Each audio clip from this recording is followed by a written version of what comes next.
14 cycles into the war, a single human supply skiff slipped through the shipping lanes of the Ladrin expanse.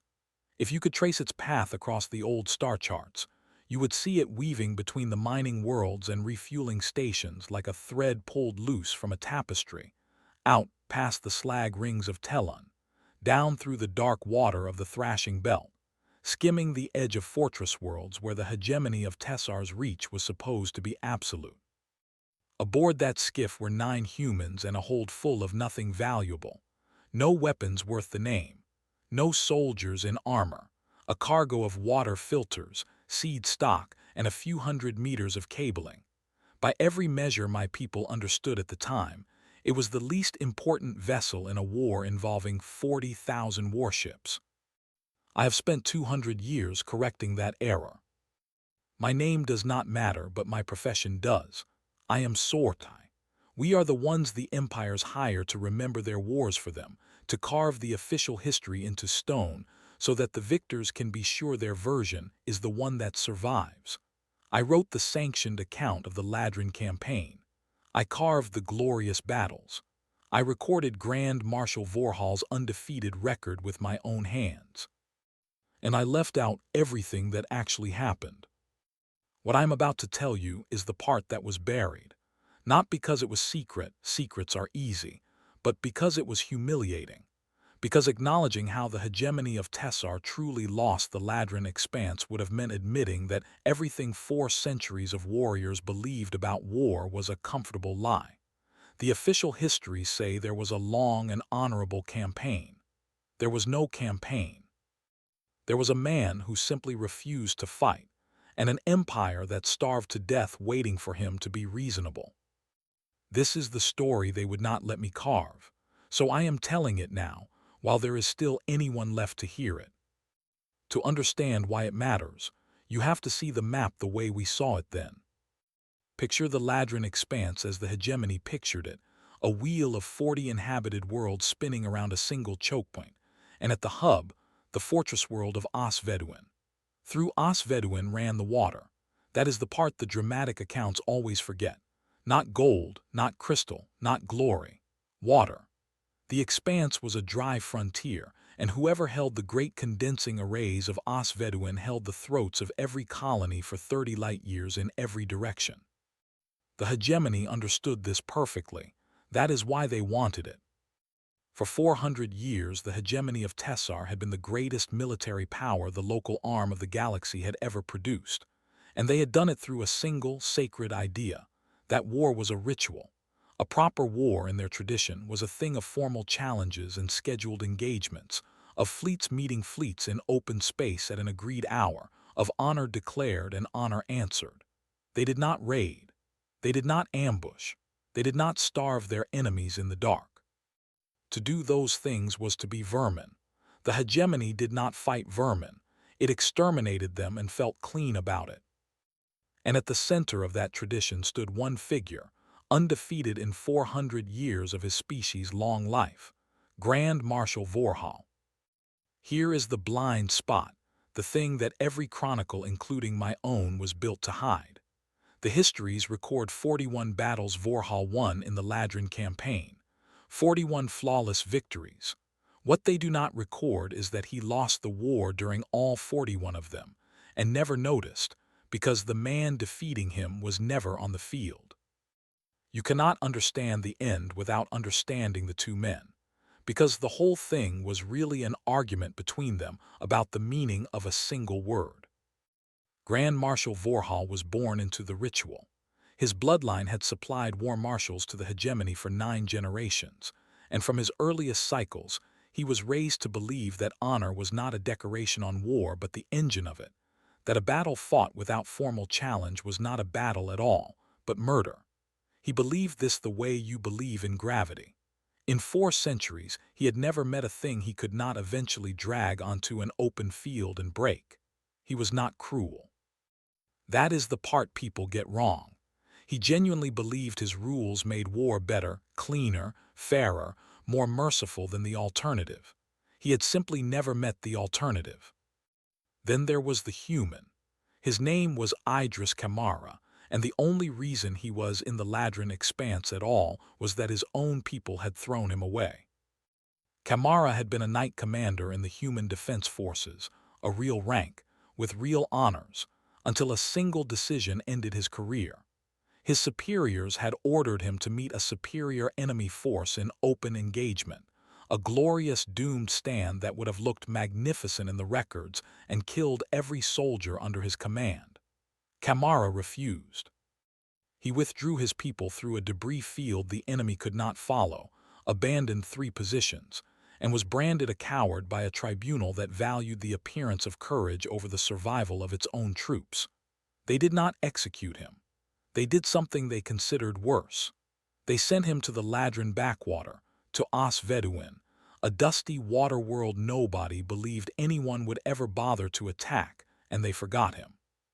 2 soldiers, one who believed honor was the purpose of war. One who had been destroyed for believing honor was a lie people told to make dying convenient. The galaxy put them on the same map and waited. When the hegemony fleet arrived over Osveduin, Grand Marshal Vorhal did exactly what 400 years of tradition required. He issued a formal challenge to honorable open battle. It was a beautiful document. I have held the original. It named the hour, the coordinates, the terms of engagement, the honors to be exchanged, the courtesies to be observed should either commander fall. It was transmitted on every frequency Osveduin could receive, and it gave Knight Commander Idris Kamara 6 cycles to assemble his fleet and meet the Grand Marshal in the open dark like a warrior.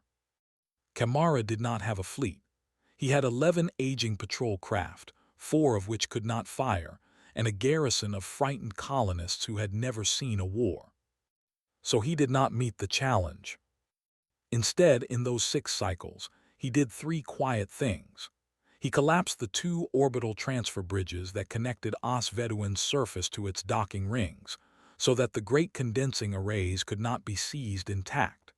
He sealed and salted the water routes, not destroying them, but locking them behind codes only he held, so that the prize the hegemony had come for produced nothing the moment they touched it. And then, with his 11 ships and his colonists, he disappeared into the unmapped dark between the expanse worlds, where the hegemony's beautiful battle fleet could not follow without breaking formation. And breaking formation was, to the hegemony, a kind of nakedness. The hour of the challenge came. Vorhal's fleet arrayed itself in perfect formation over the agreed coordinates, 40,000 ships gleaming, honors declared, every protocol observed. No one came. I was there in the flagship's archive chamber when the hour passed in silence. I watched the Grand Marshal wait.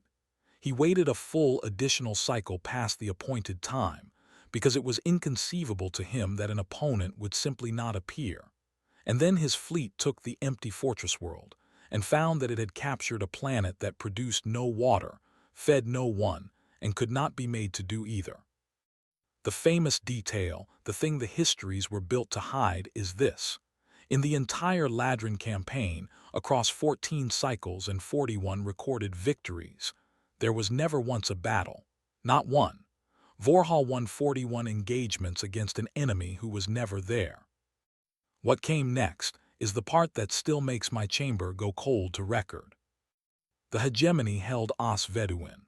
By their own definitions, they had won, they occupied the prize, the enemy had fled, the field was theirs. And so the slow horror began, because a fleet of 40,000 ships drinks an ocean, and the ocean they had come to capture would not pour. Vorhal did the only thing his tradition allowed. He issued another challenge. A more formal one, with sharper language, a demand that the coward Kamara present himself for honorable battle, an answer for abandoning his world. The reply came back within a single cycle. It was 4 lines long. It regretted to advise the Grand Marshal that the requested engagement could not be accommodated at the proposed time, as the human supply column was delayed. It expressed the writer's sincere hope that a more convenient date might present itself. It was signed, simply, Kamara. Vorhal issued another. The reply cited unfavorable conditions in the thrashing belt. A third declined on account of an ongoing inventory. A fourth, the human regretted that his people were, at the stated hour, eating and could not be interrupted. I want you to understand that these were not jokes to the Grand Marshal. Each reply was, to him, an obscenity. A warrior was supposed to want the battle, to hunger for the field. To decline it for reasons of weather and logistics and mealtimes was not cowardice. As he understood cowardice he could have respected and crushed. This was something with no name in his language. It was a being who looked at the most sacred ritual of the most powerful empire in the arm of the galaxy, and treated it like a poorly timed delivery. And while Vorhal collected his polite refusals, Idris Kamara was at work in the dark. His 11 ships did not fight the fleet. They strangled it. They struck the unguarded tender ships, the unglamorous vessels that carried fuel and rations and spare parts, never the warships, never anything that would constitute an honorable target. They hit a supply convoy and vanished before the escort could form a line. They mined the approach lanes the hegemony's logistics could not avoid. They never, not once, offered the great fleet a target it could meet in the open. They simply made it impossible for that fleet to be fed. By the 9th cycle, the most powerful military force the Expanse had ever seen was starving in orbit over a world it owned. The collapse, when it came, was not the kind anyone could carve into stone. There was no final battle, no climactic stand, no glorious death. There was only arithmetic, and the arithmetic was merciless. A fleet that cannot resupply does not explode. It degrades. It rations. It cannibalizes its smaller ships for parts. It watches its crews grow thin and then desperate and then mutinous. Honor is a difficult faith to keep on a quarter ration, and the hegemony's faith had never been tested by hunger, because in 400 years it had always won fast enough not to need to. By the 12th cycle, the outer squadrons began to withdraw without orders. By the 13th, 3 of Vorhal's own subcommanders had opened private channels to Kamara not to fight, but to ask the terms under which their crews might be allowed to leave alive. Kamara gave them safe passage. Every time. He never pursued a retreating ship. He had no interest in glory, and a withdrawing enemy was, to him, a problem already solved. Grand Marshal Vorhal held on longest of all because he had the most to lose. His undefeated record was not a statistic to him. It was the meaning of his entire life. He could not surrender, because surrender to an enemy he had never even faced would unmake 4 centuries of belief. So he stayed, in a flagship with failing recyclers, over a world that gave him nothing, waiting for a battle that was never going to come. In the end, he did not die. That is the cruelest part, and the part the histories most needed to erase.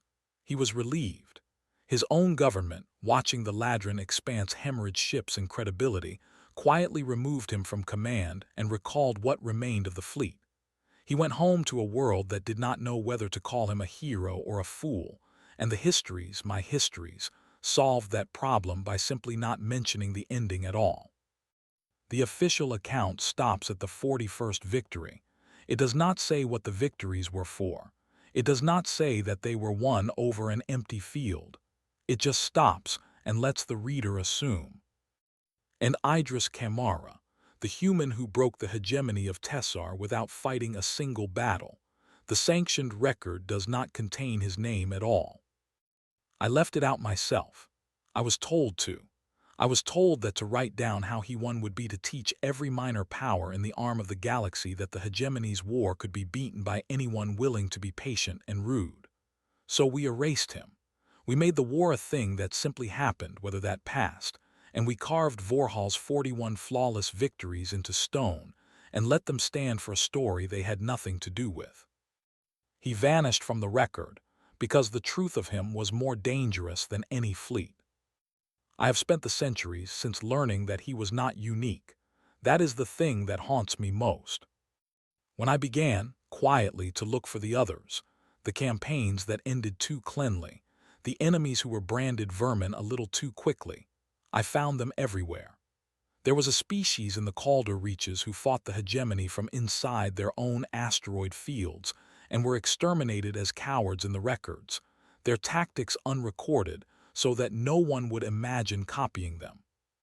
There was a swarm people who simply would not assemble into a fleet and were written into history as animals incapable of honor, when the truth was that they had understood something about war that the hegemony could not afford to admit. Over and over, across 400 years, the same pattern. Any enemy who refused the ritual was not defeated.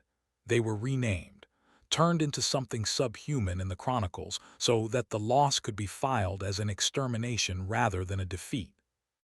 There was exactly one exception, and it proves the rule precisely.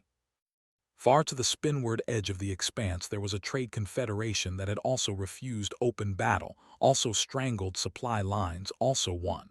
But that confederation had something the others did not: 40,000 ships of its own, and a hand on the only jump route the hegemony needed to reach 3 of its core worlds. They had leverage. And so when they refused the ritual, the hegemony did not call them vermin. The hegemony negotiated. It signed a treaty. It granted them honors and titles and a permanent seat at the table, and the histories record them respectfully, as worthy rivals. The difference between the worthy rival and the erased coward was never honor.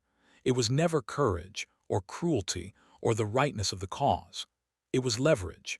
It was who had the power to force the hegemony to write them down. Idris Kamara had 11 ships and no leverage at all. He won completely and was erased completely, and both of those things are true for the same reason. There were 2 things Kamara said that I was ordered never to record. I have carried them for 200 years. I will set them down now. The first was Vorhal's, really, a question, asked at the very end, on the single occasion the 2 men spoke. When the recall order came, the Grand Marshal opened a private channel to the human he had never met on any field, and he asked him the only thing he had ever wanted to know. He asked why Kamara would not fight him like a warrior. And Kamara answered him. He said that he had fought him like a warrior, that protecting his people and breaking his enemy was the entire content of the word, and that everything else Vorhal called honor was just a costume the strong wore so that dying would look beautiful to the people forced to do it. He said the Grand Marshal had spent 400 years confusing the rules of war with the purpose of war, and that the day the 2 of them met, the purpose had simply walked around the rules. The second thing he said was older, spoken to his own frightened colonists in the first cycle, when they begged him to meet the challenge so that at least they would die with their honor intact. The record of it survives only because one of them remembered it and told a Sortai, and the Sortai told me. He told them that he had already lost his honor once, in front of a tribunal, for refusing to let his people die for the look of the thing. And he told them that he had discovered something on the far side of that disgrace. He had discovered that shame, when you refuse to feel it, has no power over you at all. That was what the hegemony could not forgive. Not that he raided their supply lines. Not that he starved their fleet. Empires can forgive damage. What they cannot forgive is a man who takes the worst name they have, coward, pins it to his chest, and wins anyway. Vorhal could have lived with a defeat. He could not live with a victor who refused to be ashamed of how he had won. So we erased the victor and kept the shame for ourselves. The Ladrin expanse is free now, and has been for generations. If you could trace the old shipping lanes on a current chart, you would see them running open and unguarded between 40 worlds that govern themselves. Osveduin still condenses its water, and the colonists there have a saying when an arrogant power makes demands of them: we are, at the stated hour, eating. They do not always remember why it is funny. The hegemony of Tessar is a memory, dissolved not in a single battle but in the slow understanding, spreading world by world, that its great ritual of honorable war had always been a thing the strong did to make the weak hold still. The challenges stopped being issued. No one came to answer them, and eventually no one bothered to send them. The pattern Idris Kamara exposed never really went away, of course. It only changed costume. There are still powers that decide which enemies are worthy rivals and which are vermin, and the deciding still has nothing to do with honor and everything to do with leverage. There are still chroniclers being told which victories to carve and which to bury. I know, because I was one of them, and I am not certain I have stopped.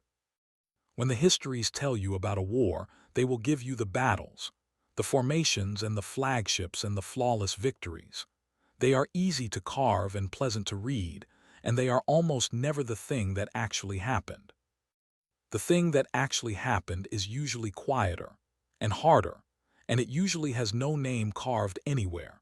A man with 11 ships and no leverage, refusing a challenge, declining on account of the weather, choosing the survival of his people over the beauty of his own death, and being erased from the record for the crime of being right. That is the war I was not allowed to remember. I have remembered it now. If this story reached you the way carving it reached me, then you should know that the Ladrin campaign was not the only history that was buried on purpose. There were others. There were always others. The next one is waiting on screen now, the worthy rivals who were called vermin until the day they had the ships to force a different word. Stay with me if you want the rest of it. I am a chronicler. I spent my life carving the version the powerful could live with. I am spending what's left of it on the version that's true.